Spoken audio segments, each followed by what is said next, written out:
Next, from Mokena, Illinois, we visit a school run by Pipefitters Local 597. We'll hear how the students are actually paid to go to school, what they learn that keeps much of the industry and commercial buildings in Illinois operating, and how these students can earn some of the highest salaries in Illinois once they finish an education that takes longer to complete than law school. This runs about 40 minutes.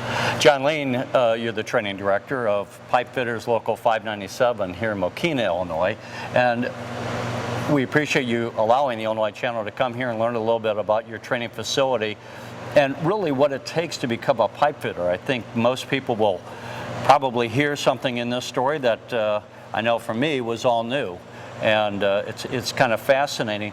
Let's start, if we might, with this facility. How long has this facility been here? First, I'd like to say thank you for taking the time to come to our training center, Terry. We've been in Mokena for 5.5 years. The project began 7 years ago to build the facility we're in today. And it's really a school. It may not look like your typical classroom, but that's because it's a trade that people are learning. How long does it take for your students to go through your training program? Our apprenticeship is currently 5 years in length. It's a combination of on-the-job training along with instructor learning. And how many students typically are being trained at any one time? On a given day, we have 150 students Monday through Friday. Currently, we have 850 apprentices. Fifth-year students, it's all on the job. I think one of the fascinating things is we are all, as a society, accustomed to sending our kids off to school and paying a tuition, and those tuitions can be very expensive. And when you get an undergraduate degree or even a graduate degree, there's no guarantee of work just because you have a college education. How does it work here for your training?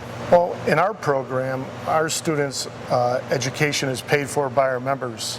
For every hour they work, they contribute $1.70 into the training fund. That is you're not the students, but the actual members Journeyman, of the union. Yes, correct. So basically an apprentice pays nothing for his or her education throughout the 5 years. And our students enjoy the luxury of, when they attend our school 1 day a week, they receive a day's wage for that school day. So they're actually paid to go to school. Correct. And when they get out, what kind of salary range? It's probably going to vary somewhat, but what would be a typical starting salary? Well, currently a typical starting salary for a journeyman pipe fitter in the Chicagoland area is $70,000 to $90,000. So in a very short time, they could be in the upper tier as far as most Americans in relationship to what they earn. And those are salaries. They're going to have some pretty nice benefit in that package then as well. You know, thanks to our leadership, mainly business manager Jim Buchanan, we have some of the best benefits in the nation. Our medical, our health and welfare plan, and our retirement plan are rated in the top 1,000. That's of all employers, Microsoft, IBM, Ford, all employers. So the fascinating thing to me is here you get, not only where you're not paying tuition, the education is free, you're actually paid to come to school, and then when you graduate, if you do graduate, you're going to be making one of the highest salaries in America. Correct. And one of the things that most colleges don't tell a prospective student is the fact that they are going to be competing against people in the workforce. And right now our workforce is comprised of 6,100 active members. So in the big picture, you're actually competing against a small workforce. So if an apprentice invests in his or her career throughout the apprenticeship, they should have a very fulfilling career as a pipe fitter year to year. Now I know I was surprised when we talked off camera that it takes 5 years to become a pipe fitter. It takes 3 years to be a lawyer. Why does it take 5 years? Well, our industry is so vast. You know, there isn't a facet of today's world that you can't somehow tie into a pipe fitter. We're in food processing, refineries, steel mills, high-rise buildings, medical facilities. We're everywhere. Anywhere a fluid has to be transferred, through pipe fitters are involved. We install process systems, which is a system that manufactures something. It could be heat, could be cooling, it could be a chocolate line in the Bisco cookie factory. I mean, we're everywhere. And because of that, we have a high rate of employment year to year. This building itself is fascinating. It's, I think you said 200,000 square feet. Correct. And it's used for training. It's also used for the community here in Mokena. But we see behind us a variety of pipes, and I know a little bit from now we'll go and take a look at some of the specific places and training and how that's accomplished and talk to some of the instructors. But I think what I want people to take away, and you tell me if I'm wrong, is just the fact that this is a pretty unique facility in the nation. And as far as it's, again, as we already covered, the way people can learn a skill, a trade, and that your members are actually paying for them to be going through the process of learning that trade. Yeah, our local is truly blessed, Terry, through leadership and the sacrifice of our members through the decades. We've been able to build a facility of this nature. Like you said, we have 200,000 square feet that through, week to week, year to year, we train over 1,000 students a day at our facility. We have our continuing education program at night. We have our apprentices during the day. It's a very active place.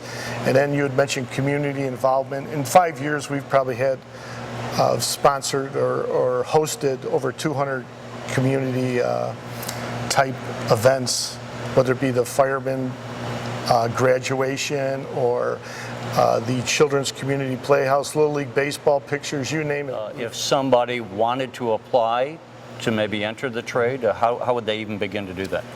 It's a fairly straightforward process. We distribute applications on the first Wednesday of each month from 8 till noon.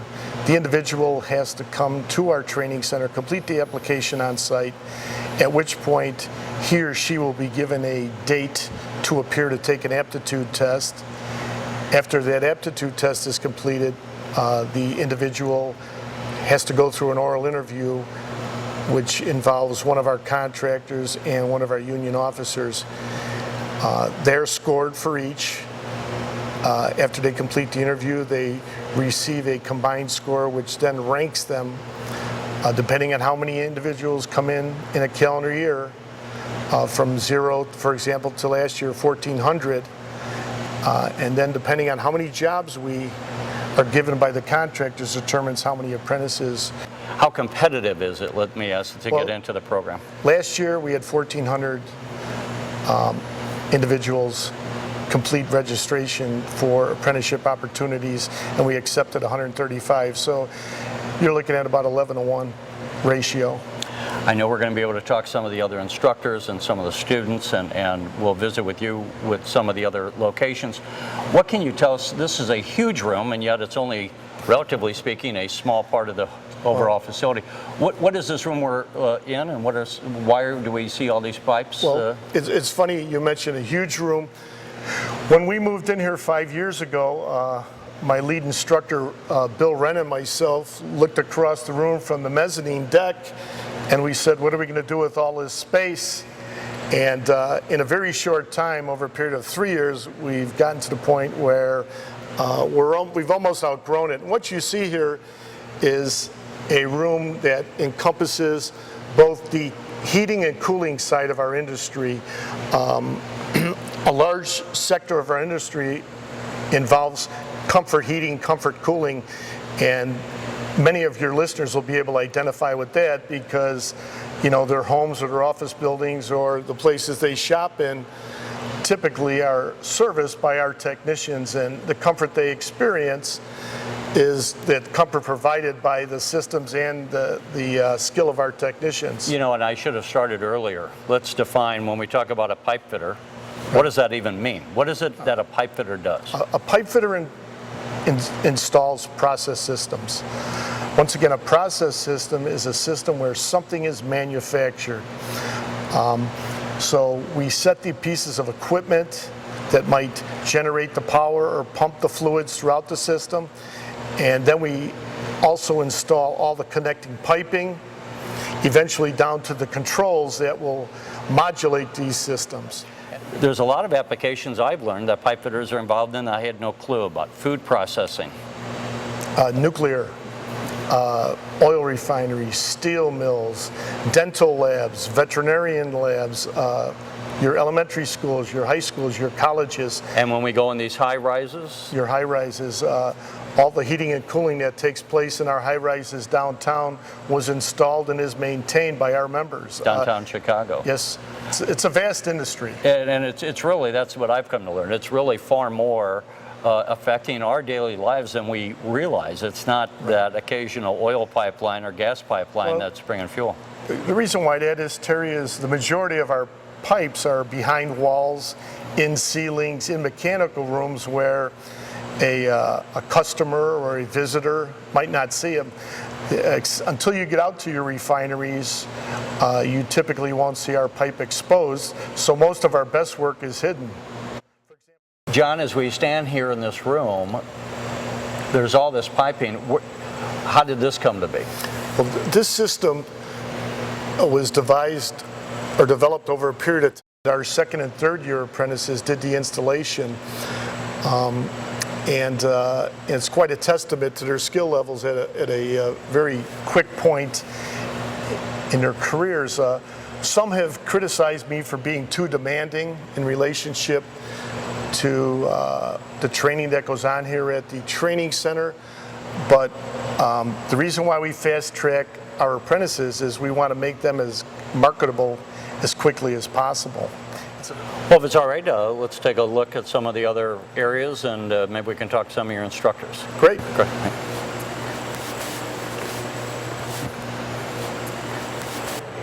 Bill Wren, thanks for bringing us in and letting us see how this part of the training facility is going.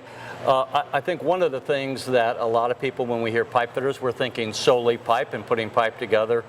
A large part of what pipe fitters do apparently is working on heating and air conditioning, and you're the instructor on that part of this. Tell us a little bit about what is it that your students end up doing once they've been trained in the heating and air conditioning aspect of the industry? Well, currently the class behind us is a fourth-year class. They're getting towards the end of their run. Right now they're working on the electrical controls on a refrigeration trainer unit, and the controls. We teach a lot of the electrical sequencing. So what happened is Friday's fourth-year class put mistakes in the units, right? So now this is one of their favorite things to do, is to screw each other up. All of us as homeowners think in terms of heating and air conditioning, but this is really huge units, commercial applications. Is that right? Correct, and we do repair. We go from residential all the way up to Sears Tower, O'Hare Airport. So we don't think lower on the residential work, because basically we can have a guy that's working residential. He'll run 4 calls a day, where one of our members on a commercial or industrial job, he might be on the same unit for a week. How many different components to the job are there that you have to be training these students? Well, we have such a vast array of work. I have young men here that are they have worked for grocery store contractors a whole 4 years. They haven't ever seen a boiler, but we train them that when they do work on a boiler, they won't be completely lost. The principles are the same. But what I'm looking for in a recruit, I'm basically looking for a computer geek that worked on his bicycle or his car. So I need somebody that can adapt to change.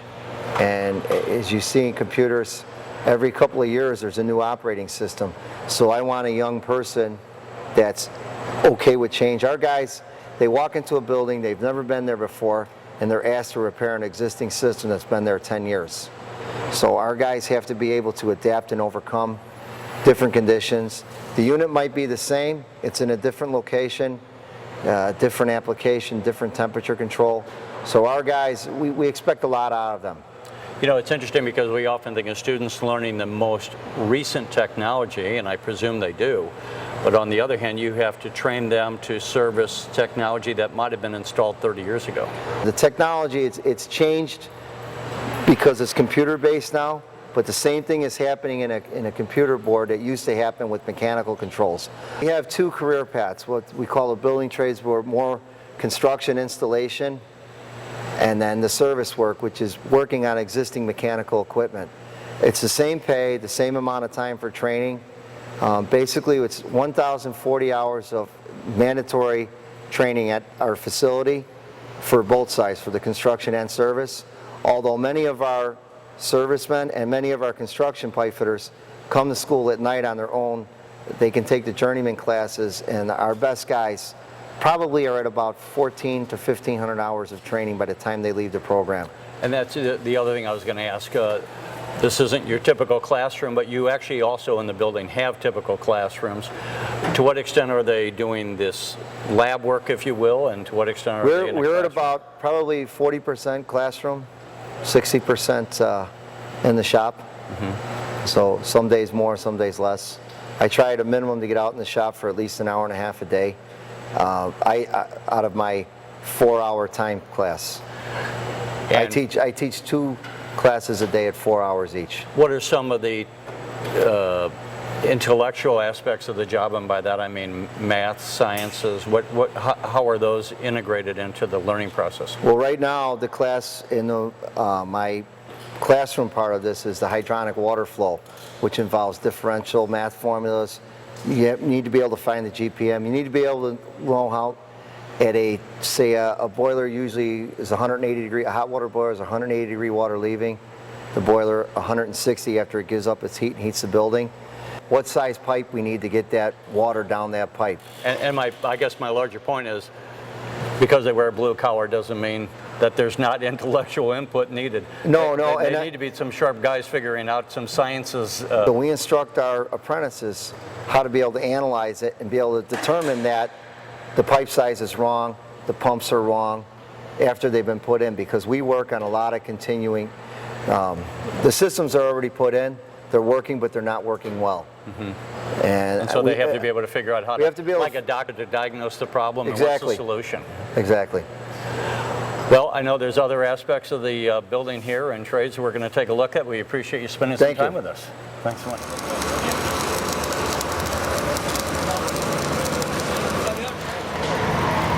Yeah, Terry, you and Bill were talking about the HVAC side of the industry.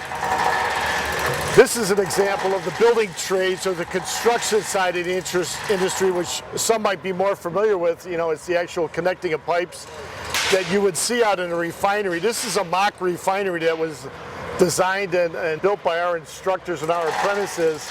The structure itself was given to us via a grant from our international organization, the United Association, and allows us to hoist, climb, and connect pipe, whereas in a typical school you wouldn't have those opportunities. Back in the corner is our instructor, Mark Duworth. He's instructing our students to raise a mock tower. That tower was fabricated by our 3rd and 4th year apprentices. So,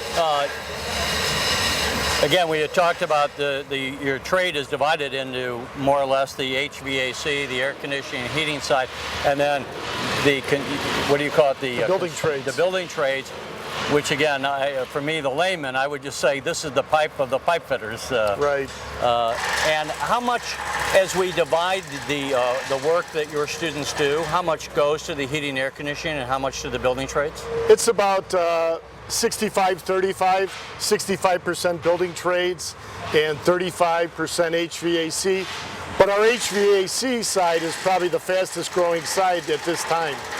You know, and I was wondering before we got here, why would it take 5 years, and we touched on this, to be trained, but there's so many different aspects of the job. You've got the sciences involved, you got the electricity involved, and we saw some of that both on the heating and air conditioning. And here you have just the raw manpower and the learning of doing things and working with pipe. We'll see some scenes here in a second of just guys filing pipe, heating pipe, and making it come together. You know, Terry, our trade is built upon physics and math, and from there we take it to all different areas like you'd mentioned. There's welding, oxyacetylene cutting, threading, soldering, brazing, CAD drafting, pneumatic controls, electric controls. I could go on and on here for another 5 or 10 minutes. So it's very vast. What the apprenticeship does is really opens up the door and exposes and provides foundational skills for these apprentices to then go out and as they move about their career as journey persons to decide what sector of the industry they might want to focus in on. You know, I want to, John, emphasize, some people might be watching the Illinois Channel going, why are you talking about a building trade? And I know to me the story is on one hand where you talk about education, and how many times do we have people who are, have college degrees in this economy that don't have jobs? So I want people to know that this is a training facility, A, that exists, and B, when we talk about turning the state of Illinois economy around, we're talking about jobs, jobs, jobs. That's not all white-collar jobs. There's a heck of a lot that we need as a society that are what we call the blue-collar jobs, and this is where the rubber meets the road as far as training the next generation. You know, Ter, and I don't want to, upset you, but when we train here and when we speak of our business of pipe fitting, we're talking careers. Our goal is when one of our apprentices graduates from a 5-year apprenticeship to spend the next 30 to 35 years in the pipe fitting industry, and that's a career versus a job. But you are correct. Year in, year out, we're able to provide careers for those individuals that think they might want to work in construction. Typically, the construction trades, they're not recession proof, but we tend to stay busy year in, year out, especially those that are connected to the energy industry. You know, I wanted to not spend too much time, keep you out in the hot sun, but how is the economy right now relative to your trades? Well, right now, the building trades as a whole are taking a pretty good hit with the downturn in the economy. Fortunately for us, and once again we're blessed, in this area we have 3 major refineries and 28 fossil fuel plants, which again are connected to the energy world, and as you well know at this point in time, America needs energy, so our pipe fitters are staying quite busy. Right now, probably only 10 to 12% of our members are unemployed. And when you look at a lot of other trades, you might be looking anywhere from 30 to 60% unemployment. So a highly skilled pipe fitter in this area with excellent alloy welding skills is probably working overtime. You know, as we look around this mock refinery, and first of all, your members do work on refineries. Yes, Illinois, for those who are listening, in Illinois is the 4th largest refinery state, so it's not like that's a theoretical proposition. We have also the Whiting, Indiana plant, BP over just across the border that I think some of your members may be working on, and I believe you may have also been installing a major oil pipeline coming down from Canada, bringing oil to some of the Illinois refineries. Yeah, for the last 2 years, over 2,000 of our members, both nationwide and in Canada, have been working on the Canadian crude project. As you've mentioned, bringing that pipeline down through Canada to our refineries right here in Illinois, and that's an interesting point you make.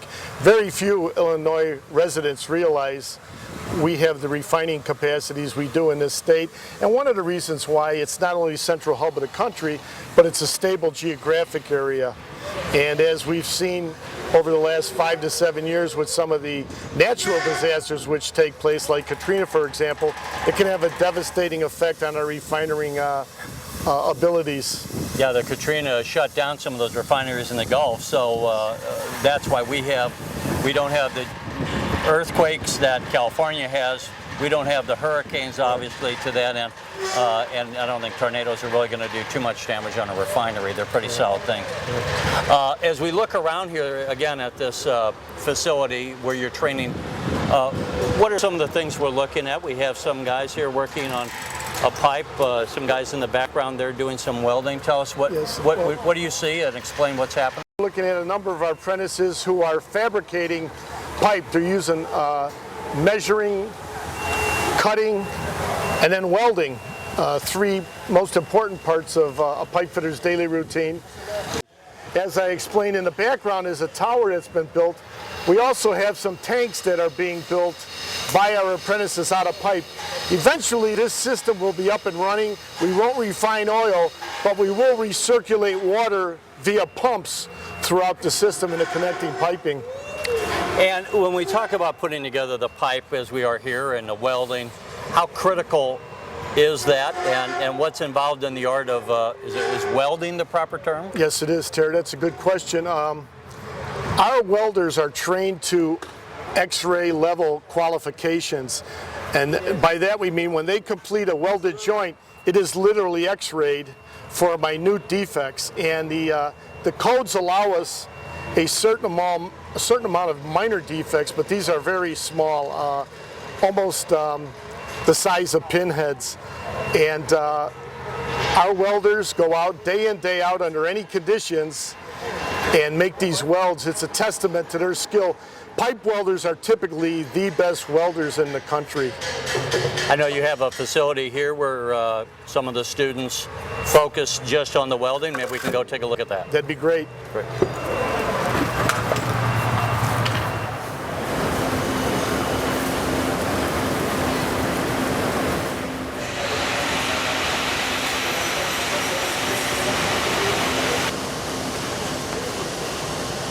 Terry, this is our welding shop. I don't mean to brag, but it's one of the largest in the world. We have 113 welding booths. An advantage it has over most welding shops is it's spacious, it's well lit, and each booth has its own exhaust for fume extraction. As far as industrial and heavy commercial work is concerned, welding is the meat and potatoes of the connection methods. When you have a welded joint, when it's made properly, it's stronger than the pipe material itself. And for the majority of our critical applications, you're going to have welding. And in our local, highly skilled alloy welders typically are always employed. John, why do each of the booths have this yellow curtain, and what is that about? That's a good question. That tinted curtain, Terry, protects you from the UV rays that you might encounter as you walk by if it wasn't in place. So it protects all the bypassers, which could be instructors, students, or visitors. How long does it take to train a student to be a master welder? Yeah. Well, I like to think it's a lifelong task, but it probably takes us 3 years to get an apprentice from the novice level to the expert level. When you assign the time here in this, you say it's a lifetime of becoming a master at it. How long would the students actually spend in this part of the curriculum? They spend about 40% of their curriculum in our local in welding. Locals differ from area to area as far as what is the crux or the foundation they're training in. In our local, we realize that our welders typically are our highest employed members, and that's what we stress or focus on. And you get into the nuclear world. Of course, I don't think I need to explain what happens there. Nuclear power plants. Correct. Those welds are probably the most critical because a disaster at a nuclear plant could affect tens of thousands. And obviously they're going to be subject, whether in different applications, whether it's oil or nuclear, whether it's to different pressures. And so when you talk about a weld, you're saying that weld will be as strong or maybe even stronger than the pipe itself. When that weld is made correctly, it's stronger than the pipe material itself. And our welders train to an X-ray welding qualification. Once again, when I mentioned in refinery area, it's the strictest method of testing that they will typically encounter in their careers as of this point in time. So you have what, literally an X-ray machine that takes an X-ray of the weld?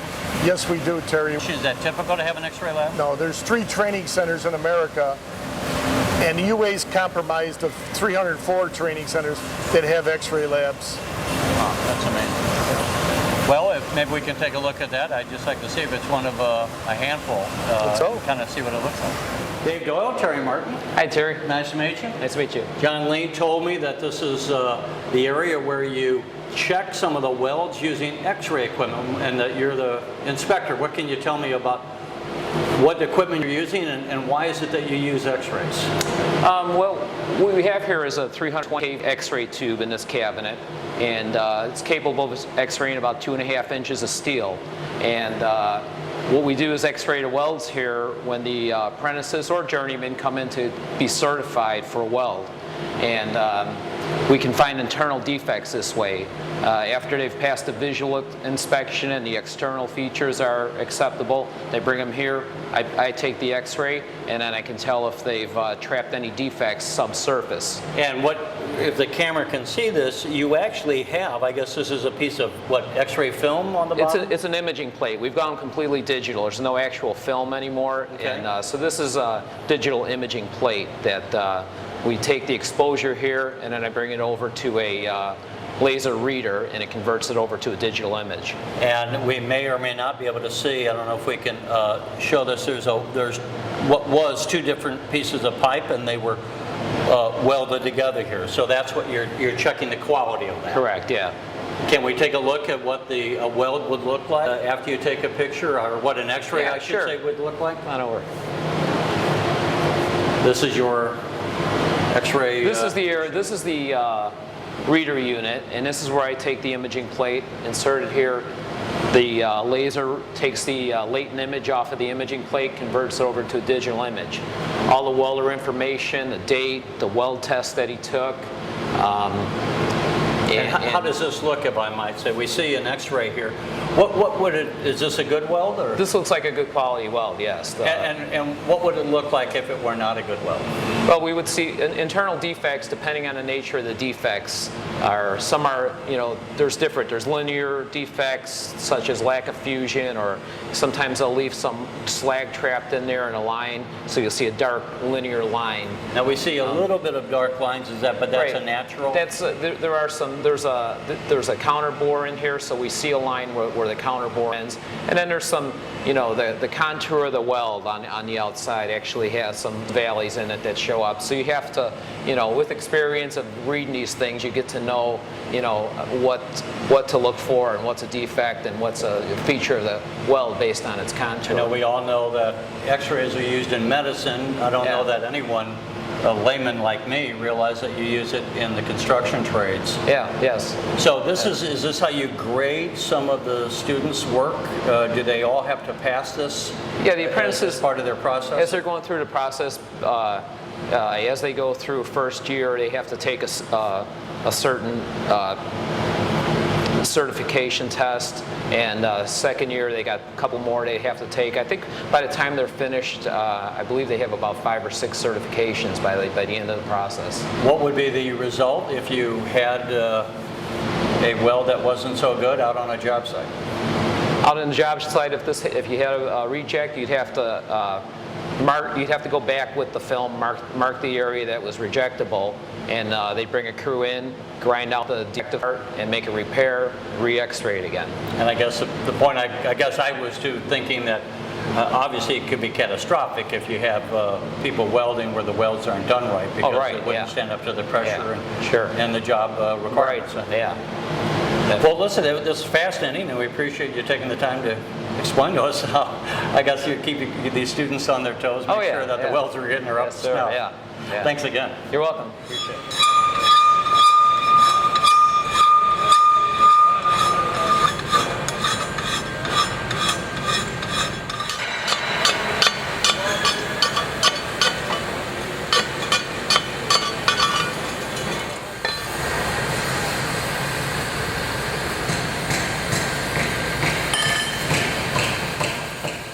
How has the reality of going through the school, how did it meet up with your expectations?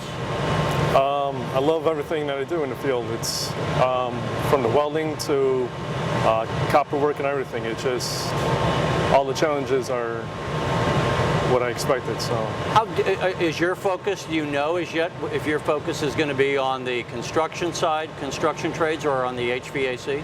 Construction end. And is that something as a student that you pick, or is that assigned to you? Yeah, you have the option of either or the construction or the service end.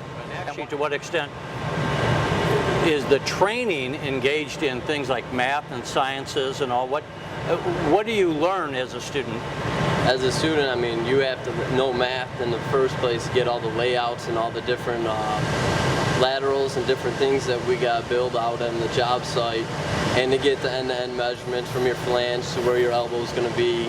I mean, all kinds of math, and then you also got to use math for your rigging out in the field.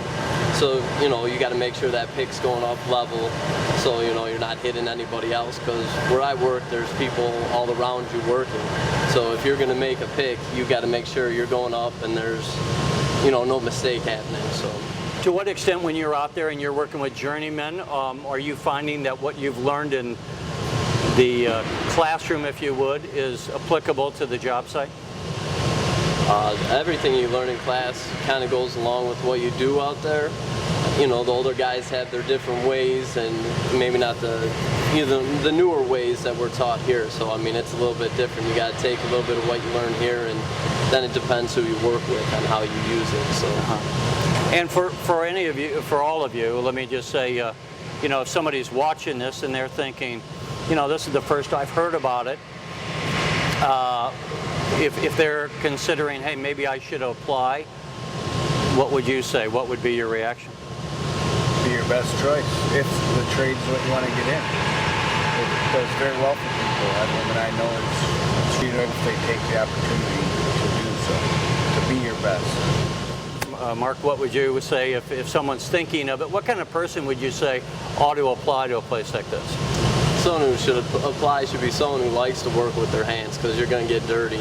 You know, I mean, once you're out in the field, there's no doubt about it. You're going to get cuts and bruised, and you got to like to build something and at the end be able to look back and say, yeah, I built that.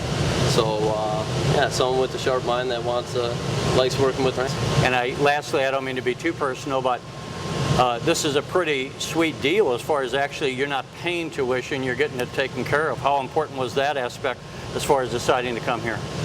That's a big thing to, you know, be able to come here and not have to pay for as you go through the school part of it. So you're making money as you're, you know, learning. So you're getting paid to learn. Yeah, pretty much. So you go out, and the Journeyman teach you as well out in the field. So I mean, pretty much for the last 4 years, I've been learning every day I go out.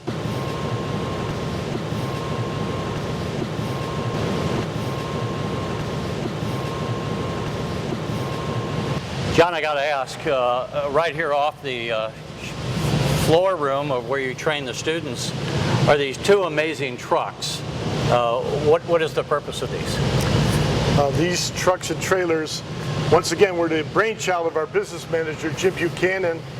About 4 years ago, he envisioned us of having some type of marketing tool that our members could not only take ownership in, but would catch the eye of somebody that might be watching a parade or going to a job fair. In the past, we have had commercials both on cable TV and radio.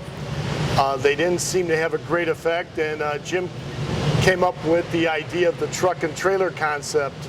So once again, you know, to reach two sides of our industry, we have a building trades truck and trailer and an HVAC truck and trailer. The one red, the building trade is red, and the HVAC is blue. Correct. And just before we close out, you know, the baby boom generation is aging, and we are going to have in every field a kind of a mass exodus of workers from that field. Is that something that is weighing in the mind of those within the construction trades, and to the extent that you're trying to bring in people, is that an issue? It's the constant source of discussion amongst the contractors, the customers, the end users, and our local union itself. Kind of a race against time to get a new generation trained. And one of the things, it's another reason why we fast track our apprentices.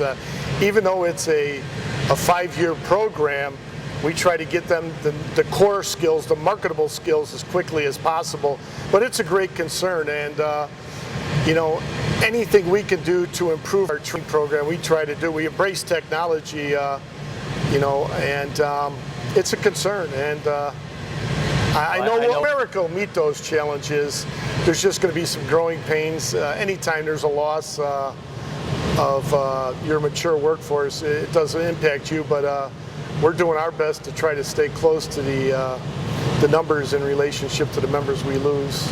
Well, we'll put your website up, and if any of the viewers have someone who they think might want to apply, I know the prospective candidate has to live within your service territory. Give us that area again. Yeah.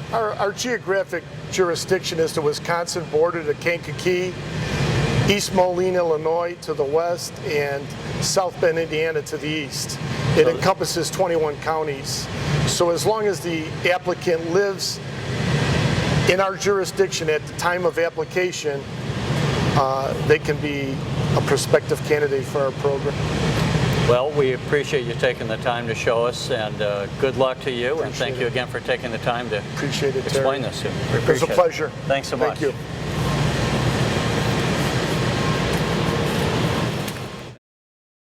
You're watching the Illinois Channel, an independent nonprofit corporation formed to provide gavel-to-gavel coverage of Illinois state government and other public affairs events taking place across Illinois. If you have any comments or questions on our programming, please email us at illinoischannel@aol.com. Or if you have any questions about the Illinois Channel, please visit our website at www.illinoischannel.org.